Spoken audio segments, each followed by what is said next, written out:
नमस्कार दोस्तों, श्री गणेशाय नमः। सोमवती अमावस्या की हार्दिक बधाई। जब भी कोई अमावस्या सोमवार के दिन आती है उसे सोमवती अमावस्या कहा जाता है। सोमवती अमावस्या की व्रत कथा के अनुसार एक साहूकार के 7 पुत्र और एक पुत्री थी। साहूकार के सभी पुत्रों का विवाह हो चुका था। उनके घर रोज एक साधु भिक्षा मांगने आते थे। जब भी कोई साहूकार की बहू या सेठानी उन्हें भिक्षा देती तो उन्हें आशीर्वाद देते हुए साधु कहते, अपने पति के कंधे राज करो। लेकिन जब भी साहूकार की पुत्री उन्हें भिक्षा देती तो वे कहते, अपने भाई बाप के कंधे राज करो। साहूकार की पुत्री को यह बात बुरी लगती थी।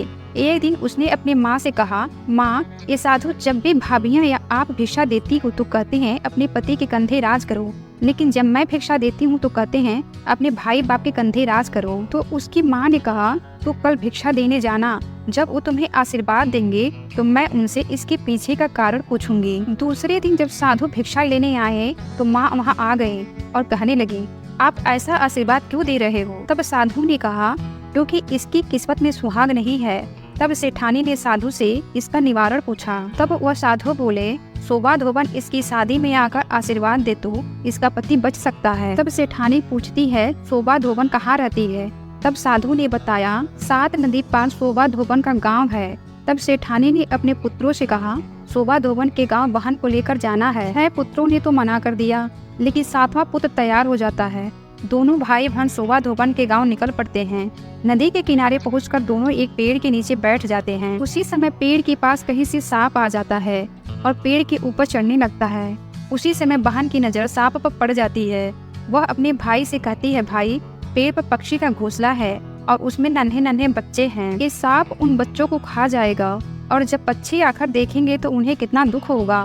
भाई सांप को मारकर वही टोकरी से ढक देता है। शाम को एक हंस हंसनी का जोड़ा उस तरफ आता है तो पेड़ के आसपास खून देखकर वह डर जाते हैं। उन्हें लगता है कि उन दोनों भाई बहन ने उनके बच्चों को मार दिया। वहाँ आते ही उन दोनों को चोंच मारने लगते हैं। तभी बहन टोकरी उठाकर मरा हुआ सांप दिखाती है और कहती है, हमने तुम्हारे बच्चों को इस सांप से बचाया है और ये खून इस सांप का ही है। तब हंस हंसनी बहुत खुश होते हैं और उन दोनों भाई बहन को अपने पीठ पर बिठाकर नदी पार सोना धोबन के गांव छोड़ आते हैं। शोभा धोबन का भी बहुत बड़ा परिवार था, जिसमें उनके पुत्र और बहुएं सभी साथ साथ रहते थे। साहूकार का पुत्र और पुत्री दोनों उसी गांव में रहने लगे।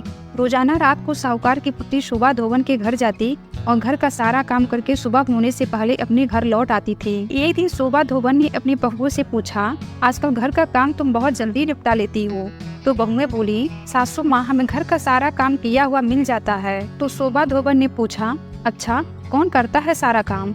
तो बहुएं बोली, आप नहीं करती, हमें तो लगा हमारे उठने से पहले आप घर का सारा काम कर देती हैं। तब शोभा धोबन ने ये पता लगाने का निश्चय किया और वो रात भर जागती रही। जब साहूकार की पुत्री आई तो शोभा धोबन ने उसका हाथ पकड़ लिया और पूछने लगी, कौन हो तुम और क्यों मेरे घर आकर मेरे घर का सारा काम करती हो? तब साहूकार की पुत्री ने साधु वाली बात शोभा धोबन को बता दी और कहा, यदि आप सोमवती अमावस्या का फल मुझे दे दे तो मेरा सुहाग बच जाएगा। शोभा धोबन ने उसकी बात मानते हुए कहा, जब तुम्हारी शादी पक्की हो जाए तो न्योता भेज देना, मैं तुम्हारी शादी पर जरूर आऊंगी। इसके बाद दोनों भाई बहन अपने घर वापस आ जाते हैं और बहन के लिए लड़का देखकर शादी की तारीख पक्की होती है। शोभा धोबन को भी न्योता भेजा जाता है। शादी के दिन फेरों के ठीक बाद एक सांप आता है और दूल्हे को डस लेता है, जिससे दूल्हा मर जाता है। तब शोभा धोबन संकल्प लेकर पानी का छींटा मारती है और वह वापस जीवित हो जाता है। तभी से शोभा धोबन के साथ साथ सेठानी की पुत्री और बहुओं ने भी सोमवती अमावस्या का व्रत करने लगी। सोमवती अमावस्या के दिन 108 बार भौरी देकर 108 बार पीपल के पेड़ की परिक्रमा की जाती है, जिससे अखंड सौभाग्य की प्राप्ति होती है। जय श्री गौरी शंकर। दोस्तों, कमेंट में जय श्री गौरी शंकर जरूर लिखें। मेरे वीडियो को लाइक करें, मेरे चैनल को सब्सक्राइब करना न भूलें। धन्यवाद।